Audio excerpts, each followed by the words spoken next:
चलिए दोस्तों, तो आज के इस वीडियो में हम कक्षा 9 का प्रश्नावली 9.3 का क्वेश्चन नंबर 7 और 8 को सॉल्व करते हैं। तो इससे पहले की वीडियो में हमने क्वेश्चन नंबर 6 तक के क्वेश्चनों को सॉल्व कर रखा है। तो अगर आपने वो वीडियोस नहीं देखी हैं तो मेरे प्लेलिस्ट में जाकर वो वीडियोस आप देख सकते हैं, आपको बाकी क्वेश्चनों के सॉल्यूशन मिल जाएंगे। तो इस वीडियो में हम क्वेश्चन नंबर 7 और 8 को हल करते हैं। तो सबसे पहले क्वेश्चन 7 को हम एक बार रीड कर लेते हैं, क्या पूछा गया है इसमें। इस प्रकार से हमारा ये क्वेश्चन है कि बिंदु डी और सी क्रमशः त्रिभुज ए बी सी की भुजाओं ए बी और ए सी पर इस प्रकार स्थित है कि area of D B C बराबर है area of E B C के। तो हमें दर्शाना है कि डी ई समांतर है बी सी के। तो इस वाले क्वेश्चन के लिए कोई हमें आकृति दी नहीं गई है, तो सबसे पहले हम एक आकृति बना लेंगे।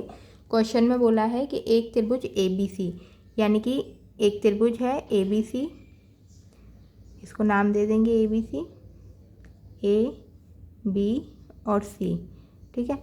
और इसमें बोला है डी और ई जो है भुजाओं ए बी और ए सी पर स्थित हैं। तो ए बी पर डी और ई, तो ए बी पर डी और ई ये इस प्रकार से स्थित हैं इसकी भुजाओं पर।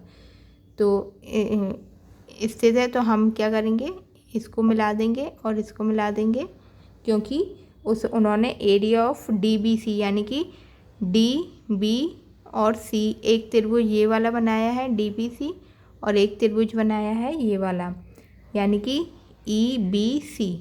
तो ये इस प्रकार से हमारी आकृति हो गई। अब हमें जो दिया गया है हम वो लिख लेते हैं। दिया है कि ए बी सी एक त्रिभुज है, बिंदु डी और ई क्रमशः त्रिभुज ए बी सी की भुजाओं ए बी और ए सी, ए बी और ए सी पर स्थित है,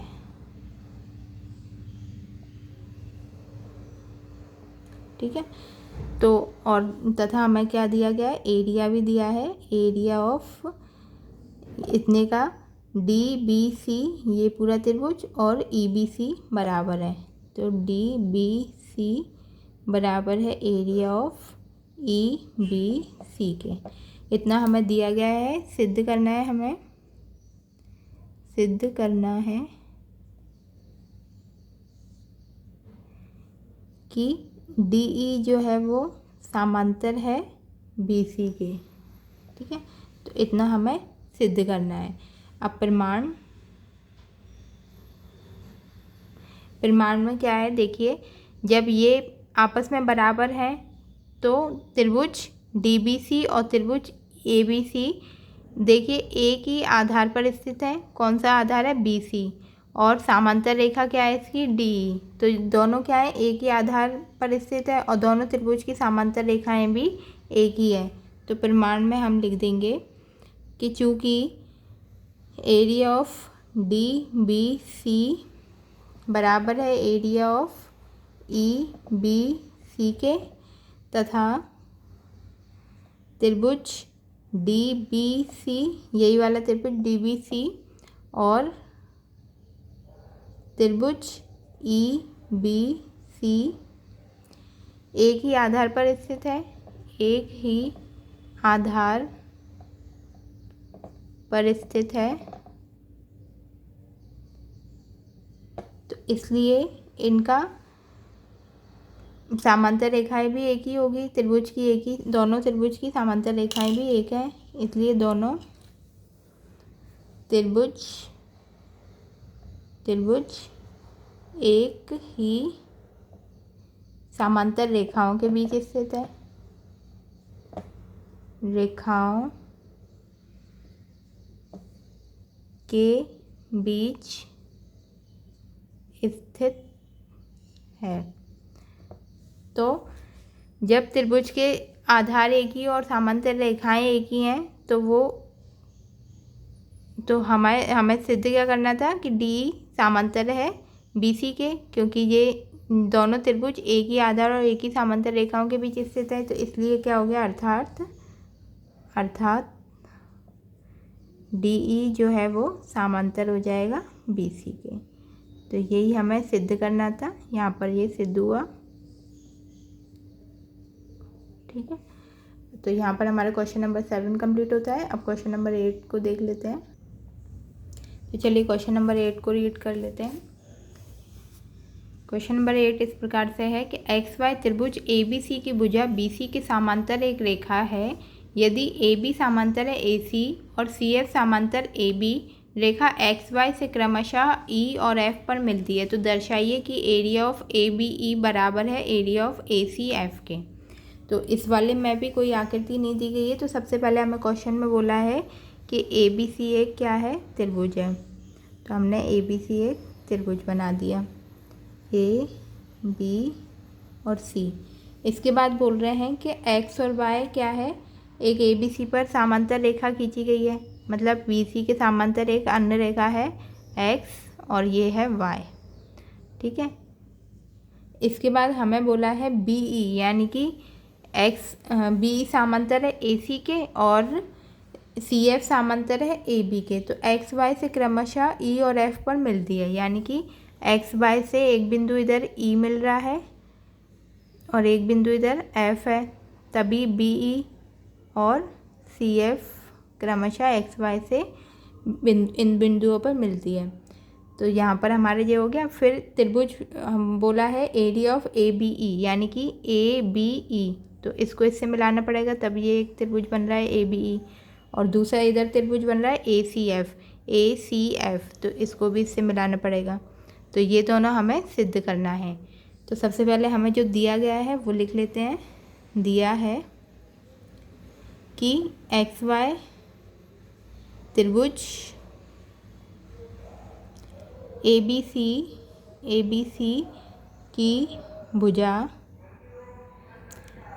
की भुजा BC के समांतर एक रेखा है। BC के समांतर एक रेखा है तथा यह हमें दिया है BE जो है वो समांतर है AC के और CF जो है वो समांतर है AB के।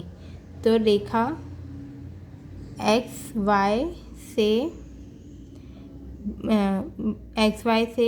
क्रमशः E और F पर मिलती है। इतना हमें दिया गया है। अब सिद्ध करना है कि एरिया ऑफ ABE बराबर है एरिया ऑफ ACF के। ये वाले त्रिभुज का एरिया और ये वाले त्रिभुज का एरिया बराबर सिद्ध करना है। अब प्रमाण में देखिए कि XY जो है वो BC के समांतर है। ठीक है, तो जब BC के समांतर है, इसी प्रकार BE जो है वो इसके इधर अन्य बिंदु को नाम दे देते हैं हम, इधर P और इसका नाम दे देते हैं Q। तो XY जो है वो BC के समांतर है और BE जो है वो QC के समांतर है। तो ये पूरा क्या हो गया, एक समांतर चतुर्भुज हो गया। ये EBCQ, ये पूरा एक समांतर चतुर्भुज हो गया EBCQ। ठीक है, तो हम इधर दिखा देंगे, क्योंकि XY जो है वो समांतर है BC के, XY जो है वो BC के समांतर है तथा XY समांतर है। तो ये तो आधार की बात हो गई। तो BE समांतर किसके हो जाएगा, CQ के। कैसे समांतर हुआ कि BE हमें जो क्वेश्चन में दिया है, BE समांतर है AC के, BE समांतर है AC के, तो ये AC का ही पार्ट है CQ। तो जब BE AC के समांतर है तो BE CQ के भी समांतर होगा। तो इसी प्रकार से BE समांतर है QC के, तो इसलिए EBCQ एक समांतर चतुर्भुज है, एक समांतर चतुर्भुज है।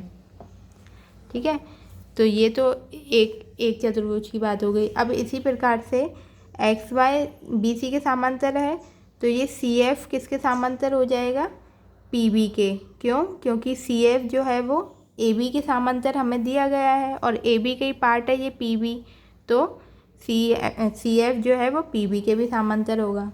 तो इधर लिख देंगे इसी तरह क्योंकि एक्स वाई समांतर है बी सी के तथा सी एफ जो है वो भी समांतर है पी बी के, तो ये पूरा भी एक समांतर चतुर्भुज हो जाएगा। पी बी सी एफ यानी कि पी बी सी एफ ये पूरा भी एक समांतर चतुर्भुज ही हो जाएगा। ठीक है, तो इसलिए पी बी सी एफ एक समांतर चतुर्भुज है, समांतर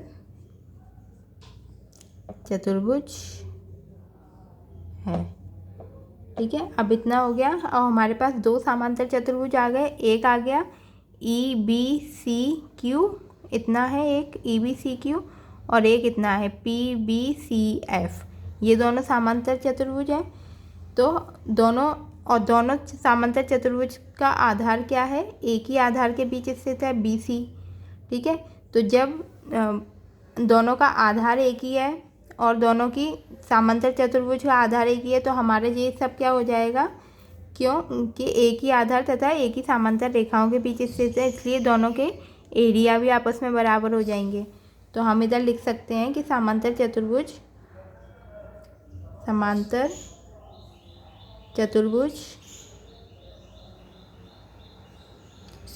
ई बी सी क्यू तथा पी बी सी एफ एक ही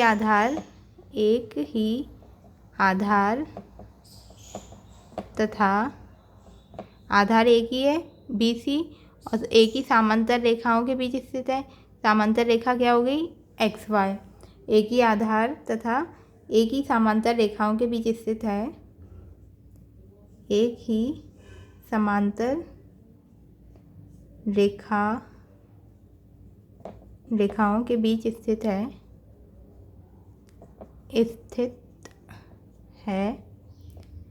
इसलिए क्या हो जाएगा, area of E B C Q बराबर हो जाएगा area of P B C F के। ठीक है, तो इसको हम मान लेते हैं समीकरण 1। यहाँ पर हमारा इतना हो गया एक समीकरण। अब देखिए ये वाले इसमें त्रिभुज में ले लेते हैं हम ए बी ई, ये एक त्रिभुज हो गया, एक त्रिभुज ये हो गया, ये ए बी ई। अब यहाँ तक समीकरण 1 आ गया। अब हम इस त्रिभुज में ले लेंगे ए बी ई, ये वाला त्रिभुज, और समांतर चतुर्भुज ये वाला ई बी सी क्यू। तो अब इस आधार हम मान लेंगे बी ई, तो ये क्या है, एक ही आधार और एक ही समांतर रेखाओं के बीच स्थित है। ये त्रिभुज ए बी ई और समांतर चतुर्भुज ई बी सी क्यू, आधार क्या है बी ई, तो एक ही आधार और एक ही समांतर रेखाओं के बीच स्थित है। तो क्या हो जाएगा, ये मध्यबिंदु प्रमेय द्वारा area of A B E बराबर हो जाएगा हाफ ऑफ एरिया ऑफ चतुर्भुज ई बी सी क्यू के। तो इधर लिख के दिखा देंगे, क्योंकि त्रिभुज ए बी ई तथा समांतर चतुर्भुज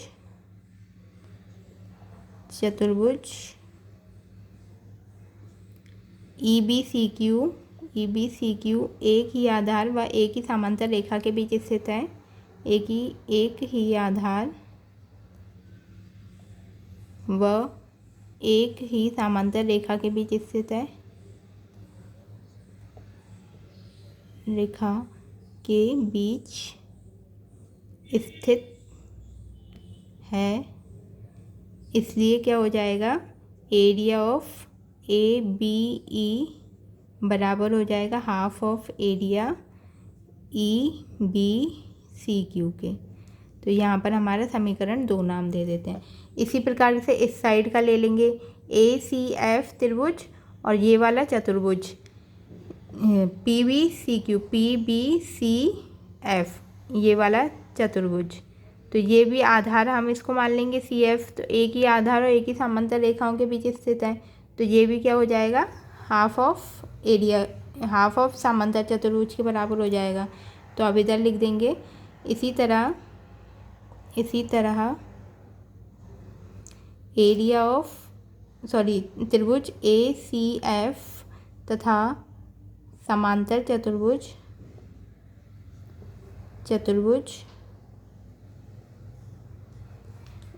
PBCF एक ही आधार व एक ही समांतर रेखाओं के बीच स्थित है, एक ही समांतर रेखा के बीच स्थित है।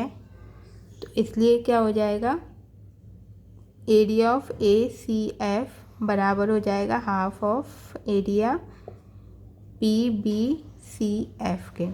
तो यहाँ पर हम इसको समीकरण 3 मान देंगे। अब समीकरण 1, 2 व 3 में इधर देखिए EBCF किसके बराबर था, PBCF के, और यहाँ पर EBCQ और PBCF दोनों के आपस में बराबर है। तो जब दोनों बराबर हैं तो इनका एरिया भी LHS भी आपस में बराबर होगा। तो इसी प्रकार समीकरण 1, 2 व 3 से, तो जब RHS बराबर है तो LHS भी बराबर हो जाएगा, यानी कि एरिया ऑफ ABE बराबर हो जाएगा एरिया ऑफ ACF के। तो यही हमें सिद्ध करना था, ये हमारा सिद्ध हुआ। तो यहाँ पर हमारा क्वेश्चन नंबर 7 और 8 इस वीडियो में कंप्लीट होता है। तो आप वीडियो पॉज करके पहले इसको नोट करें, फिर स्टेप बाय स्टेप समझें, तो आपको आसानी से समझ में आएगा। अगर आप मेरे चैनल पर नए हैं तो इसको सब्सक्राइब ज़रूर करें, ज़्यादा से ज़्यादा लाइक करें, शेयर करें और सब्सक्राइब करते जाएं। कोई भी डाउट है तो कमेंट करके ज़रूर पूछिए। वीडियो देखने के लिए आपका बहुत बहुत धन्यवाद।